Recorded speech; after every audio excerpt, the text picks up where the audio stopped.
Hi, and a huge thank you for joining us today for a discussion on how to navigate uncertainty as a senior individual contributor. This webinar is going to last roughly for 45 minutes, after which both myself and the panelists will head over to the LeadDev Slack to answer some of your questions in the Staff Plus channel. We may have time to answer a couple of questions live, so please submit those through the Q&A feature in Zoom, and we'll get them if we can towards the end. So let's get started with some introductions. My name is Blanca Garcia-Gil, and today I'll be joined by Erin, Josh, Max, and Sherry to share their experiences and insights. I'm going to ask each of you to introduce yourself. We'll go in alphabetical order by name, so could you please tell me in just roughly 60 seconds who you are and what makes you excited about being on the panel today? Erin, would you go first? Sure. Hi, my name's Erin. Pronouns are she, her, hers. I work at Slack on the platform team, focusing on end user experiences and how to make that a lot better. Previously, I was at Google for about 10 years working around Google Apps. And one of the reasons why I'm really excited to be on this panel today is I was taught a lot about how to be a senior IC from my mentors in the past. And I really appreciate the opportunities to pass along some of those lessons to people who are interested in learning more. Thank you. Thank you. That's very nice of you. Josh? Hi, everyone. I'm Josh Fearman, pronouns he, him, his, and I am a staff engineer on the platform engineering team at Warner Brothers Discovery, formerly on the HBO Max side of things before the merger happened. For those of you who are HBO Max and Discovery Plus subscribers, thank you very much for your support. We appreciate it. I'm excited today, I think, because this is an area where, actually contrasting to Erin, I didn't have a whole lot of mentorship and things like that coming into the role as a staff engineer. So I kind of felt my way through it. And I think it's a great opportunity to impart some of that, hopefully, into folks who are a little bit behind on the journey so that maybe they don't have the same issues and or frustrations that I had in the process. Thanks, Josh. Next, Max? Hi, my name is Max Kenneth Alexander. I am a principal staff software engineer at LinkedIn in developer productivity and happiness. In particular, I'm the technical lead of a team called Knowledge Systems that helps engineers understand what they need to understand in order to do the best work they possibly can do, which basically means providing metrics and feedback systems and documentation and training for engineers. The one thing that I discovered that I liked more than coding was helping other software engineers be better software engineers. So I always love any opportunity that I get to do that. So that's why I'm excited to be here. Amazing. And last but not least, Sherry. Hi, my name is Sherry Solomon. My pronouns are she, her, hers. And I work at Shopify. I've been here for a few years as a staff developer. I'm a technical lead to two different teams working on Shopify Logistics, which is an end-to-end logistics suite of services like fulfillment, prep, storage, etc. And I'm really excited to be here because I'm someone who has sat at the intersection of management and the staff track in terms of interest for a while now. And a big part of settling into my role as a staff dev now was navigating a lot of ambiguity around what the role is and really what I wanted it to be. So this is a very interesting and relatable topic to me. Thank you, Sherry. And my name is Blanca Garcia-Gil. I'm a senior analytics engineer at a fintech startup called Topi. I've been there for about 6 months, building the data engineering and data analytics capabilities. Before that, I was at the BBC for about 7 years. One of my roles was principal engineer. And probably like everyone in the room, I had some mentors, but I think I did a lot of kind of trial and error. And actually, LeadDev community helped me learn a lot about what things to kind of invest more on and what things perhaps weren't really part of my role. So I'm very excited today to have everyone in this room just kind of putting together all their experiences so you can learn from them. So why is uncertainty so important to manage the more senior you become? One of those skills that allows an engineering team to be more effective, proactive, and find solutions to challenges. And it's kind of the secret sauce for engineering and their teams to be empowered. So as technical leaders, senior individual contributors find ways of managing this uncertainty and also bringing along their teams and the organization. Uncertainty comes up in very different flavors, from knowing what things you're meant to be focusing on, understanding your role, and also the responsibilities and adapting to changing situations. So we're going to warm up the conversation by looking together at the skills required for someone in a staff plus role to succeed.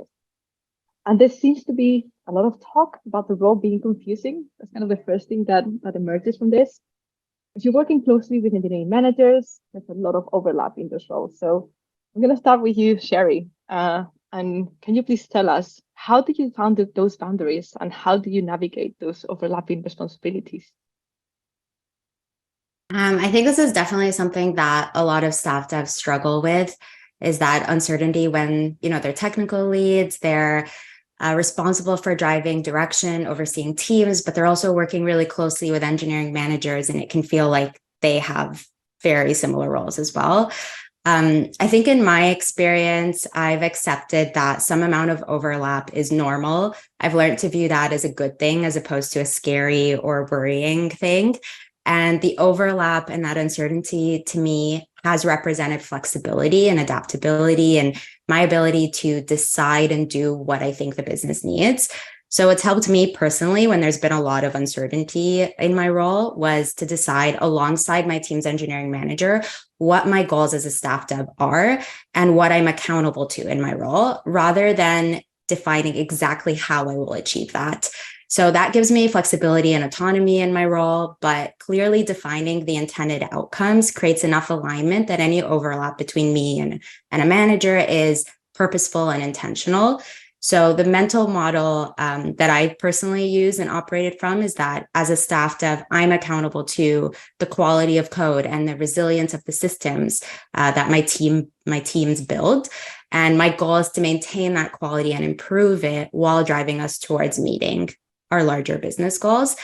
So that can look like, spending my time mentoring developers or creating rituals like bug hunts and RCAs, processes for the teams, identifying important areas of technical debt, or finding a way forward on technical initiatives that really unblock product areas. It could be any number of things that may or may not overlap with a manager. But the key for me has been that our goals and what we're each accountable for, we clearly define together.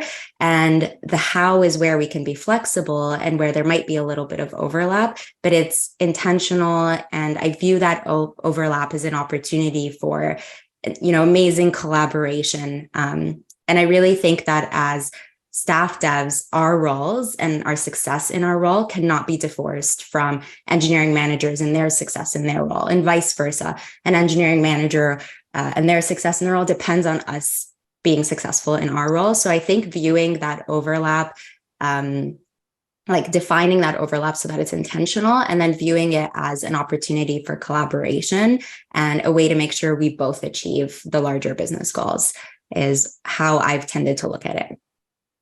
That's really insightful. I find that, not just engineering managers, but kind of becoming effective partners with product has also helped a lot, because at the end of the day, it's like that triangle that needs to work. I don't know if anyone else in the room wants to kind of add something here. I've played a lot with my product manager, and we have a lot of fun making sure that we drive the product success in addition to the team success, and where that line is. And definitely being a good partner and being able to have each other's back in terms of, you know what, I bet that smells like a blocking bug. Hey, PM, can you weigh in here? Because I'm pretty sure that you care about this. Has been a big tactic and help for me in the past, along with partnering with the engineering manager. I echo a lot of what Sherry says. Thank you. Thanks for that. So let's move on to the next question. I think, Erin, you already were hinting towards some level of kind of prioritization when you're discussing the product. So how would senior individual contributors prioritize their workload and make the calls between what is important and what is urgent? Yeah, that framework specifically has been really helpful to me in terms of kind of a moment of unlock where trying to break out of, oh my God, there is just so much stuff to do. How do I keep not just plugging on exactly what's in front of me, and trying to plot it out on this matrix axes of what's important versus what's urgent. And obviously the things that are both important and urgent, well, that's, probably stuff you should focus on. But figuring out what things are delegatable, specifically things that are urgent but not important, or things that are important, and making time to carve things out that are for things that are important but not urgent, and how to delegate the urgent things away, have been a really big kind of unlock moment for me about like, ooh, what do I need to spend my time on versus what do I need the team to spend time on? And I think being able to separate those two things has been really helpful for me. And I think in terms of like, how do you define those things? Obviously, as launch moments come up, things become urgent in ways that, maybe are expected, but become very timely. And sometimes you have to put the important on the back burner to deal with the urgent. But where it's possible to kind of have that foresight of, I see this coming. Let me try to get ahead of this. Let me try to make sure that we have the bandwidth so that there are a lot of people to handle the urgent while I can still handle the important, is helpful. That doesn't always come to pass. There's always things that come up, and sometimes it's worth just jumping in and all hands on deck moments. But that's kind of a framework that I use. Mm-hmm. And can I ask you a follow up, on that framework? So, are there times that you need to intentionally kind of drop that important thing and do the urgent? And how do you know? I think it's the consequences. What goes wrong when that urgent doesn't get done? And is it wrong at a big level, at a small level, at a a coachable moment level, or is it a nope, that's not acceptable level? That's not a P3 bug. That's a Sev 0 incident. Like that's you're going to drop stuff for. But letting things drop in order to be able to teach people when things don't work is, a calculatable risk that I've definitely gone both ways on in the past, but is an important skill set to use. Yeah, that sounds really hard. Just letting things drop. Okay, we're gonna move on to Josh and keep talking about kind of that lack of clear direction. Okay, and so Josh, how do you choose what you're gonna be working on? Because I know your background is more infrastructure. Right. Yeah. So that's a really good question. And just to build on something Aaron said, one of the privileges, I think, of being a senior and staff plus level engineer is that you get a little bit more autonomy to choose what you work on. And in that capacity, I think we have the privilege, and I use that word very deliberately, of being able to at times focus on the more important things and less on the urgent things, because of that autonomy. So that's an important thing that I think you have to consider as you get up the chain a bit. So I think, how do you choose what you work on, especially in the face of like ambiguous priorities and things like that? I really put it down to two different things. And by the way, the order of these things is very important. The first is, what is going to help reduce the level of stress and toil on my team specifically, like the team that I work with, but also the larger organization as well. But I focus mostly on the people who are closest to me. And the second is, what's going to provide the most value to my customers, whether that's external people or, as a person who works on the platform engineering team, my customers are really the other engineers in the organization. So I really like to try and understand what their needs are, what's going to help them the most, and therefore try and focus my efforts on that. And the common thread to both of those things is that it depends on relationships you have with people, whether it's your own team, so that they feel comfortable coming to you and saying like, hey, I'm just underwater here. I am so stressed and burnt out. This is killing me.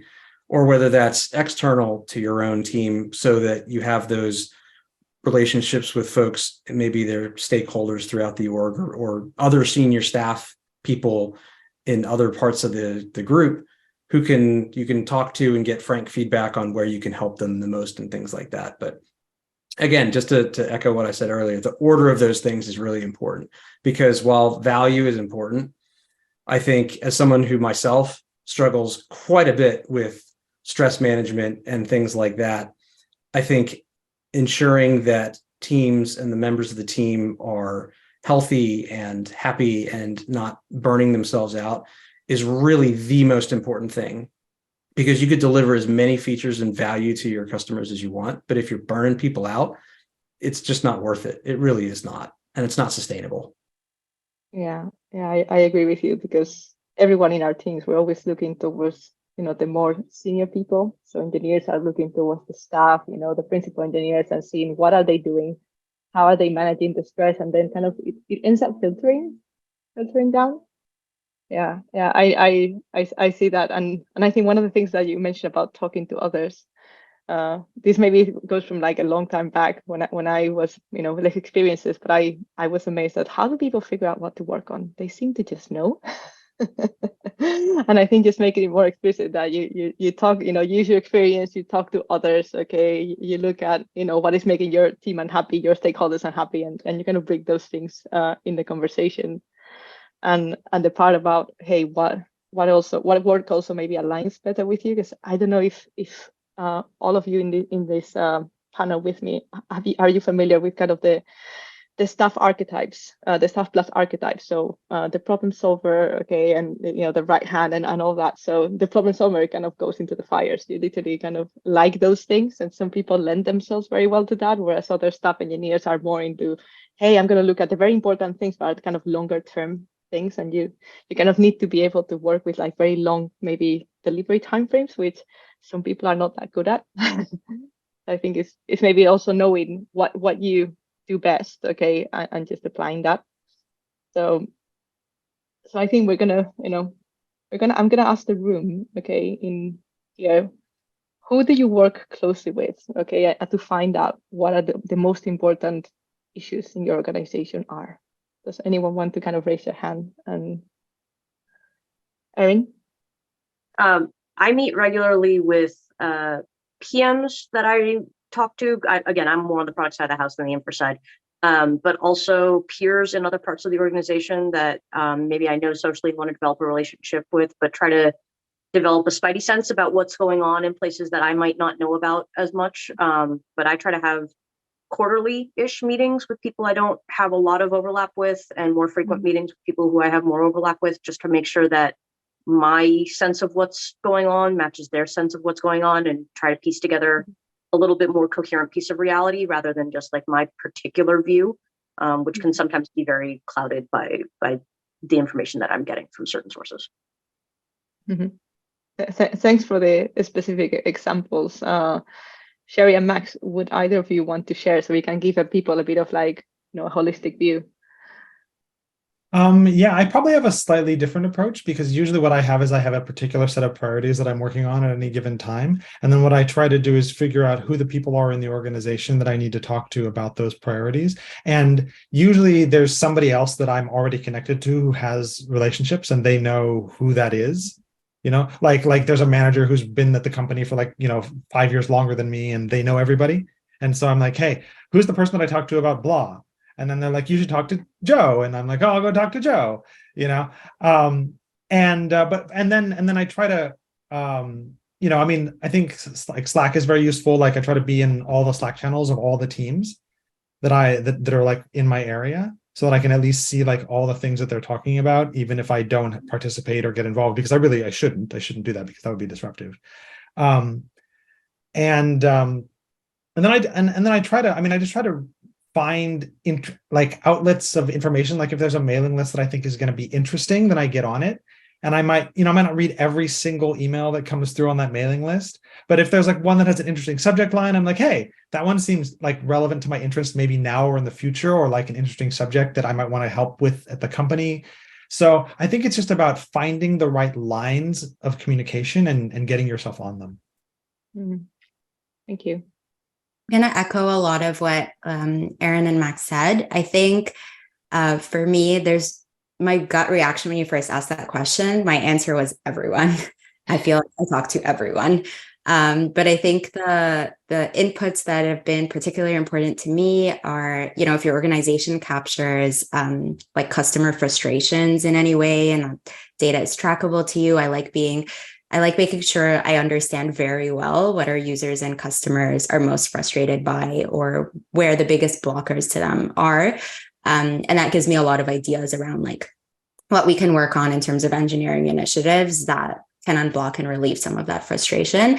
And then the other big like input for me is the talking to and developing relationships with the developers in my organization. There are so many ideas that exist amongst our own teams, but I think a lot of times at companies, you can see staff plus engineers kind of siloing themselves. Like they interact with the most senior engineers.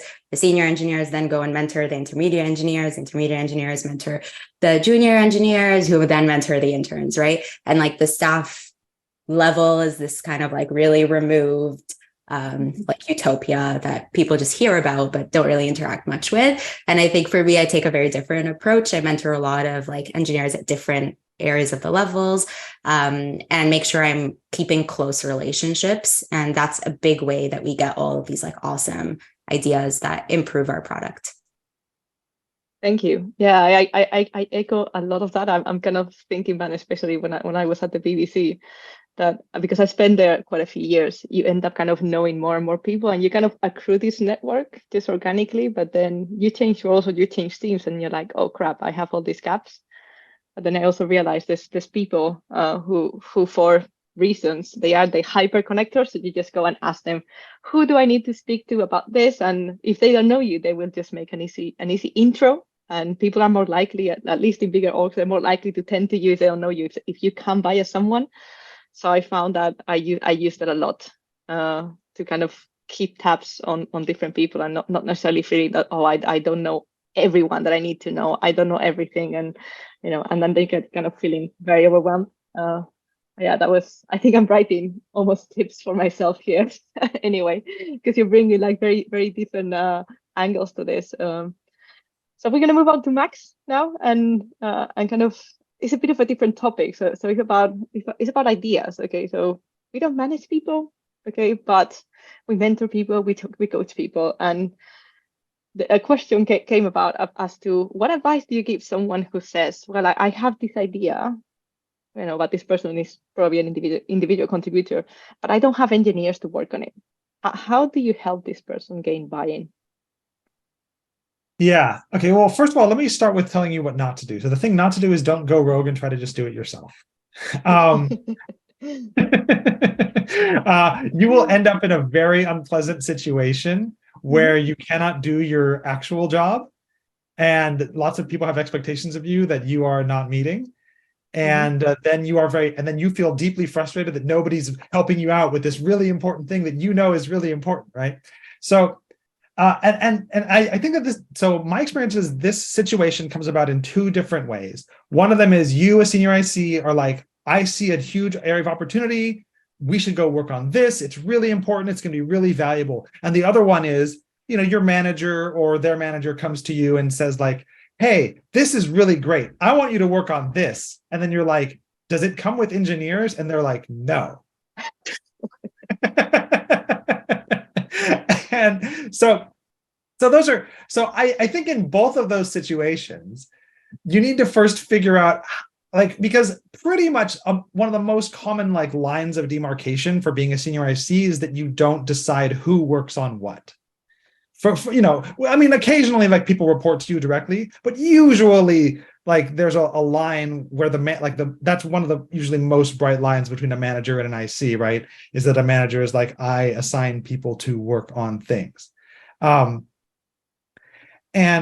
so I can't just like go and take people away from things. I mean, so, like there is a less okay, I'm trying to sort of put my thoughts together a little bit in sequence about how I would talk about this, because there's two different, there's different options you have. The best option, and the thing that I recommend to people, is work with your management to get alignment. Find a person who has resources and make a plan. Don't be so impatient that you can't wait, like, hey, let's write a plan and then let's coordinate. And then in a few weeks or in a quarter, we're going to have people, and then those people are going to work on this.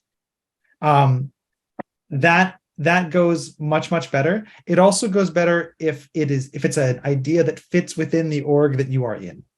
If you want to go and do a thing that doesn't have anything to do with the org that you are in, you might just want to go try to present that idea to the org that is supposed to handle it. And if there is no org that is supposed to handle it, then you probably want to go find the manager who is supposed to cause that org to exist somewhere on the org chart and talk to them about it, right? Like you can always bring your voice and use your voice. You can write docs, you can talk to people, you can poll senior ICs, you can gather data yourself, and you can bring that to the appropriate people.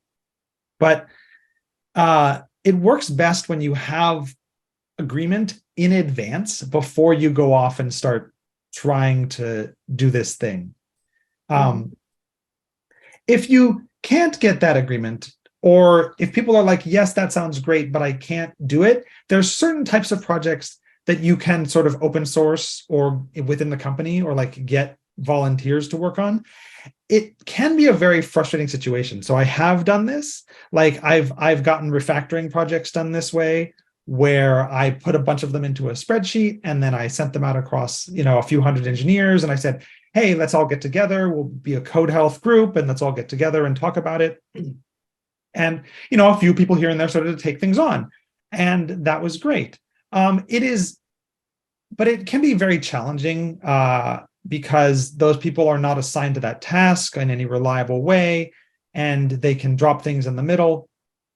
And then your manager is like, I don't understand the impact that you're having, right? Like you, the senior IC. So I have successfully done things like that. And I have successfully sort of like gathered bottom up momentum to cause the project to exist at a higher level. But even then, it was at a time when I had been assigned to do that on a general basis. Like the situation in which that worked was, I was the tech lead for a code health team.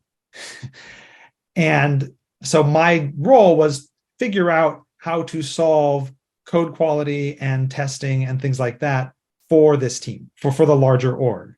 So at the very least, it fit within my role. And the resource was me. And my job actually was motivate the org to do work. So in that case, it was okay, right? But I think that like the dangerous situation comes when you're trying to do something and and it's a beautiful idea and you just get frustrated with everybody and they won't listen to you. And you're like, I'm just going to go do it, or I'm going to just try to convince I'm going to grab some people from some other team and we're just going to work on it as like a tiger team without anybody's approval. At some point, that's going to cause you pain. Yeah, and I think on top of people not having enough bandwidth to finish it, there's also the part of not making it visible. Then it probably means it won't go recognized either. So you're kind of doing all this effort, and then it's almost like this thing that happens on the side alongside everything else. There's no way to prioritize and make calls around it. So it's yeah. And if you do make it visible, sometimes the reaction is, what the heck? Yeah. How come you were doing this? You didn't tell me. Yeah. Like wait, what? We have so many other priorities. What? It depends on the company that you're at and their attitude towards doing that kind of work. But yeah, definitely. Okay, and I think we're going to move on to the next question, because I think there's something that's also come up in the kind of Q&A that is related, and it's about kind of delegating. Okay, so Josh, how do you balance? Maybe this ties out to also what Max was suggesting about doing the work, and then you define it and you let other people get on with it. Right. Well, just to quickly echo something that Max said twice, because it's important. Don't just go and do everything yourself. Look, I've been guilty of that absolutely several times in my career, and every single time it's made other people around me get annoyed or mad with me. It's turned into a situation that increases my stress level and makes it hard to get my regular work done, because now I'm the person that knows, it's the only person that knows how this thing works. And given the fact that we're all pretty high level ICs and good engineers, that thing is probably fairly complex and not easy to sort of dissect. So don't go and do that. Absolutely do not go and do that. But to get to more to your question, I think, again, it kind of comes down to a handful of things. The first is, what's the timeliness of the thing? Like, how urgently is the thing needed? And I don't say that from the perspective at all of, well, this thing is really urgent and important. There's a lot of eyes on it, so I'm going to do it myself because I want the credit for it. No, not at all. I say that because, especially if it's a thing where it would involve something new to a team and the other individuals on the team might need some time to get up to speed on it or to understand it, I don't want to put that time pressure on them. The last thing I want is to give someone an opportunity to learn something new, which is a wonderful thing. And I will absolutely do that. And I try and advocate for that. But I don't want that to be clouded or associated with the stress of, we have this very important thing that needs to be done tomorrow. Oh my gosh, I'm not doing this right. I don't want to put someone through that. So that would be one area. But also, contrastingly to that, if it's an area where I get the sense that, like, oh, this is really cool, this could be really important, this would be fun. Actually, like earlier in my career, that would be something that would make me want to do it myself. But as I've matured, I hope I've gotten better at recognizing that that's actually a signal that I probably need to let someone else do it, which is really, really hard. Like, I don't want to say that's easy. It's one of those classic simple but not easy things, because as engineers, one of the reasons we've gotten to the level we have is because we're really good at those things.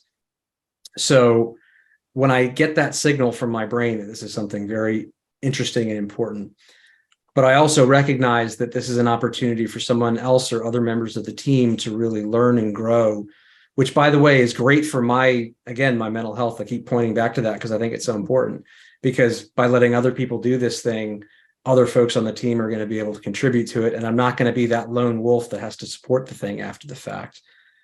That would be a case where I really want to try and just define the work. And I will take the time to define it very specifically and in greater detail than I would normally, because, again, I don't want that person, whoever is going to be the one actually doing it, to have to deal with the uncertainty of it or the ambiguity of it. I want them, especially if they're learning something new or struggling with something, I want them to have very clear direction on, how do you know this is working properly? What are some pointers towards how you might do it, or some examples of things? And that's where I might contribute a little bit myself. Like, maybe I'll put some little proof of concept there or link to it or whatnot. But I really do try and, especially as I get higher up the chain, IC wise, I really try and bias myself towards letting other people do that on the ground work, if at all possible, because it's just going to, like Max said, my favorite thing other than writing code is helping other developers get better. And that's the best way to do it, is to let them do these things that you've taken the time to define and make sure there's not ambiguity around it. And the look on their faces, let me tell you, talk about reinforcement, the look on people's faces when they deliver that thing and I give them public praise about it, like, wow, you did a really good job on this. You delivered it a lot faster than I thought you would. That is just far better than that's far better reinforcement than anyone saying to me, oh, you did a great job building this thing. Absolutely. And I think both you and Max have kind of pointed out to the kind of delegation and the importance of that. And I was wondering if anyone wants to share briefly, what tactics do you use for effective delegation? Just something, because I think there was a question, and maybe we can elaborate in the chat later on, but how do you attack that delegation? Well, sorry, Sherry, you want to say something? Sure. I was just going to jump in and say that I think one of the really important parts of delegation that sometimes goes kind of, like, people sometimes forget this piece, is that the first part of delegating is you're picking someone to delegate to, right? This is like after you've identified this thing needs to be delegated and it doesn't stand to benefit the most from me doing it myself. I want to find someone else to lead this, right? You pick someone. I think it's really important to frame it as an opportunity to the person. And I think that's where sometimes we don't spend enough effort on, like, you picked that person for a reason, right? Maybe in this piece of work you're working on involves some skill set that they want to learn. Or maybe this person is trying to level up into a new role and you think this would give them that kind of visible, promotable recognition that's really important. And so I think it's important when you're delegating to kind of have that collaborative effort where it's not like, I am staff dev, I assign, right? But it's more like, hey, I think this would be awesome for you and for your growth. And here's why. What do you think? And I think that's how you get folks to work a bit more eagerly with you, and you don't feel some of that frustration of like, I've delegated something off to someone else and I have no idea what's going on with it. And, it's like you want to match up people's interests with the work. So people are working on what they love and they understand what they stand to get out of working on this piece as well. Definitely. Thank you. And I'm going to move on to the next question in the spirit of time, because I think we're getting to more juicier questions as time goes on. So Sherry, staying with you, is there some sort of like cognitive disjoint between what people think a staff plus engineer is and also what in reality is? Because we're pointing to a lot of skills, delegating, partnering, getting buy-in, giving away the most, cool work for others. Can you tell us, more about what you think the role was and how it is?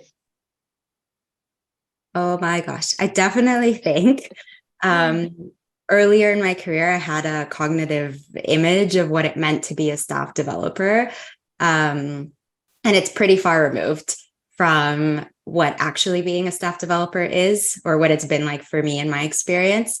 I think early in my career, I thought staff devs were these super, super smart developers. They had the answers to everything. I viewed the role as this kind of like all around expert who works mostly independently on really tough stuff. Like all they do is code really tough code. And the other thing they did was critique technical design. So that was like my impression of the staff role. And for, a long time, I self-selected out of pursuing the staff track or even considering it for myself, because I used to think, well, I love people. I love talking to people. I love growing people. And I love really like active leadership, and staff devs just look like they're all code and nothing else. And that doesn't seem very fun to me. And then obviously I interacted with a lot more staff devs, a lot of diverse staff devs. And I learned that actually being a staff dev or being a technical lead means something totally different. And today in my role, I code less. We talked about how like we delegate more and we have less of like, laser focused execution kind of mindset. So I definitely code less. A lot of my job is people, growing people, leveling people up, giving technical feedback. A lot of my success in my role is that I'm approachable and goofy and kind, and all of those things are really important to me doing well in my role. I'm like studying feasibility and trade-offs. I'm part of quarterly planning and road mapping. I suggest things that we should work on, and then I get buy-in. I'm constantly negotiating and convincing people and trying to rally people behind ideas I suggest. And, all of that was stuff that I didn't think was part of the staff role, or at the very least, I didn't think was essential to the staff role. But now being a staff dev of a few years, I'm like, this is really important. And I credit a lot of my success in the staff role to me working on those people skills and valuing them. So I think that was my big takeaway, that there's a lot of active leadership. The staff role is a leadership role. It confuses me a lot when folks would say IC role, because I would feel like, oh, like they just code. But no, staff dev is a huge leadership role, right? And you're working with all of these other leads and all of these other counterparts to you to achieve something together. And a big part of that is motivating people, rallying people, teaching people. So those people skills, like in the most successful staff developers I know, and I've had the privilege to watch in action and learn from, they are so successful because of all of those incredible non-technical skills that they've taken the time to hone, and not just because they're very strong technically. So definitely, I think my earlier impression of staff is very different from what I actually do in the role today. Yeah, no, I think I see everyone nodding in the room, like, yes, definitely. And I think the part about rallying people and being that role model, and I think, Josh has mentioned a few times, that you're taking care of yourself and your mental health goes, a long way with everyone coming along with you, because you're not basically working them to the ground. And I think this you are kind of helping that culture, permeate in the organization. So I think that's a huge leadership thing. We only have a few minutes, but I really, I don't know if you want to focus on the next question, or perhaps we have a couple more. So let's see. Max, we've talked about, being in charge of things, and as a staff plus engineer, sometimes you are put in charge of something and you know nothing about this thing. Okay. And then people ask you questions and they ask you for decisions. So what do you do? Okay, so I do one of two things. Either I find out or I assign somebody else to go find out, and then I direct all the questions to them. So the thing not to do is try to answer the questions without knowing the answer. Don't it's very rare, despite any, and I think another point about this is interesting because it kind of ties back into Aaron's urgent versus important thing. Some urgencies are false. So some urgencies are made up. It's like somebody wants something, but it doesn't have an external impact. There's not like a legal contract that we have or a hard deadline in the universe where something's going to go drastically wrong with the business if we miss this, right? So occasionally people are like, no, I need an answer to this right now, and you got to find out, okay, do you actually need an answer to this right now? And then if that's the case, okay, what's the safest possible route that we could take, right? Like what's the least possible disruptive route that changes as little as possible and gives us more time to find out the right answer? That would be the solution. But I've almost never been in that situation. Like that situation never really happens. In reality, you almost always have the time to go and find out what's happening, and that could take weeks, it could take a month, it could take a very long time. You have to also decide whether or not that's an area that you want to get depth in, because my experience is that as soon as I express an opinion about something, I own that thing. And so that's why sometimes I'm like, okay, what's my current workload about this thing that I don't know anything about, right? I'm going to have opinions about it as soon as I go learn about it. So do I have the time to own it? And if I don't, let's find somebody else who, I think like Sherry was saying, like you can grow, right? Who like this is an opportunity for them. Let's have them go get into this area and see if they can learn about this and they can drive it. And if they have questions, then they can come to me and I can just talk to that person. And that's very low overhead for me. So those are the two approaches that I take. Thank you. I think I'd like to ask the last question because I think it's a really good one for Ari, and then we'll wrap up. Okay, and it ties on with what you were saying, Max, about I'll have an opinion about things, I can do things, but I choose not to. So in the context of a team and leadership, Erin, some senior individual contributors, they run with ideas, they get things done, and they don't think what's left behind. Okay, so how do you build an idea for a team and not for a lone wolf?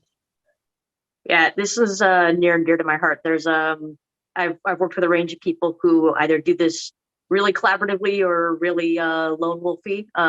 My least favorite thing is working with like, hey, I built out 90% of this thing. Hey team, go build a bunch of tests and accessibility stuff. It's like, well, no, that's no one wants to spend a quarter just doing tests. That's crappy.